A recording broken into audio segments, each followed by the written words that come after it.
It's this part of the book that is hard to believe, but you're doing theater and you're auditioning, trying to get these different roles, and you're getting by, but a huge part of auditioning is disappointment. Mm-hmm. So you audition for Orange is the New Black, haven't heard back yet, and you decide, I think I'm out. I think I'm done. So you decided more or less to quit. Yes. And then you get the phone call. Is that correct? That is 100% correct. And it was also, by the way, the first time I'd ever quit. I have never quit anything before. And I'd never quit this, more specifically, acting. Mm-hmm. I had, doubted, I have questioned, I have been exhausted, but I've never in my mind been like, I'm done. And it was a Friday, and I was just wasted, I had been auditioning for film and television the whole summer, exclusively. I saw my bank account disappearing, gone pretty much. And just kept hearing no after no after no. And I had made it up in my mind. I was on Monday going to call my agent and call my manager and tell them that I was going to go to law school. I'm good. The ultimate humiliation. And cheap. Right. But I now, I was like... Can you imagine there are lawyers listening right now? They're like, damn it! I had hung in another day. Yeah, right?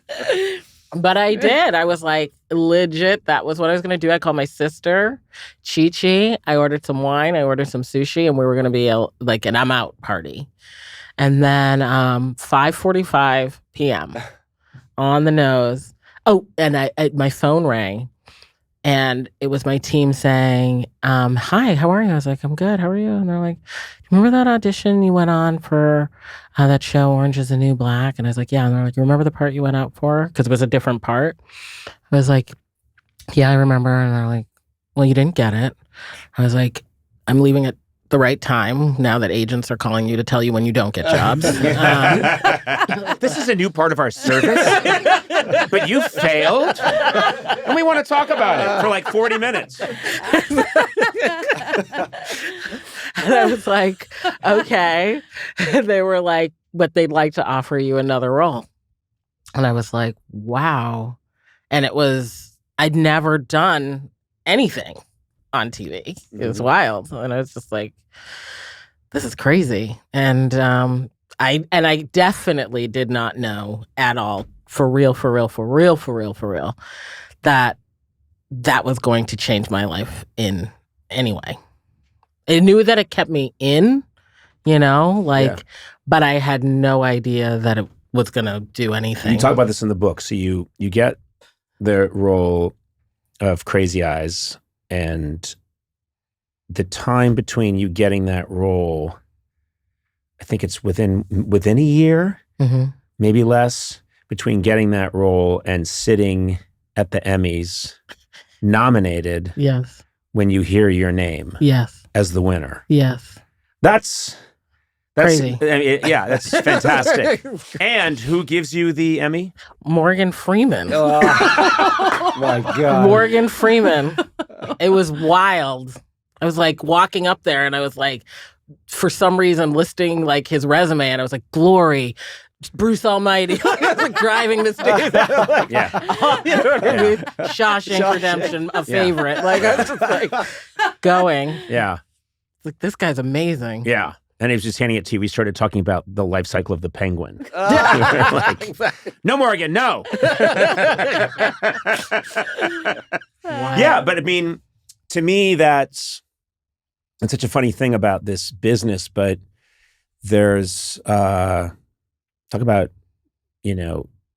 famine and then feast. It's just, there are long periods or stretches of disappointment and misery. And then I'm always reminded of, there's this movie that was made, I believe in the 1950s, and it's one of the later Humphrey Bogart movies. Humphrey Bogart, Katharine Hepburn. It's a great movie called The African Queen, and it's about the they're basically, it takes place in the beginning of World War I, and they're trying to make their way down this river because they have this idea that to accomplish this mission together, and they're in this tiny little boat, and it's impossible odds, and they're going and they're going and they're going, and then finally, and John Huston directed this movie. It's brilliant, and there's this scene that just resonates with me so many times where they're pretty much. The river has gotten really low, and so Humphrey Bogart is pulling them through the river, and he's covered in leeches. And then finally the weeds just get too thick, and they feel like we'll never get to the main river. We're going to die here. And they resign that it's over, and they get back in the boat, and he takes the leeches off of them, peels them off, and then they just cover under a blanket, and they've lost. And the camera pans up, and you can see that they're about 20 feet from the river. And that always hits me. That has happened to me so many times in my life where I didn't know how close I was. And what happens is overnight it rains and their boat just floats onto the river. But I think about that, just that image a lot, which is you got close to saying, well, this isn't going to happen. And if you could pan up, you'd see like, no, you are, you are seconds from being there. You just didn't know. A, needed that message. B, thank you. Yes, like I didn't. I really didn't. Like, I felt like all the time that I had put into this thing that I loved, and I love it, I really love it.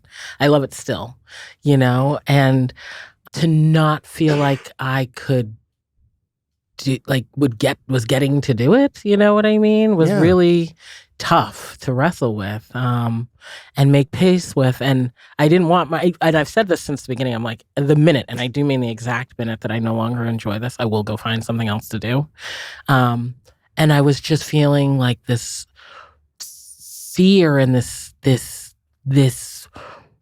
worry really that I couldn't love this. I couldn't, I wasn't loving this idea of just trying to make something happen that maybe God, the universe, or energy, whatever we're calling it, was telling me very clearly, like, no, this is not for me. And then, when that happened, it made me think of that quote from The Godfather. It's like, just when I thought I was out, they pulled me back in, and I tried to get out, and it was like, no, you're supposed to be doing this. It came like right in the minute that I needed it to happen. Like I said, and it was not something that I had any expectation of other than the 2 to 3 episodes that I was asked to come on to do. Yeah. And that felt like enough when I got them too. Like when I did 2 episodes, I was like, that was enough. And they're like, we're going to see you back. I was like, oh my gosh, I'm going to get to do that 3rd episode. Awesome. You know what I mean? Like, and I was cool with that. It was like, it was totally enough. And then it became more than enough. And I was like, wow. Right. Like, just blown away. Then what really happens in the showbiz cycle is then nothing becomes enough. What? You call this first class? I can't lie down completely. There is a sick thing I've witnessed. God bless it, it's never happened to me. Sona, more tea, please.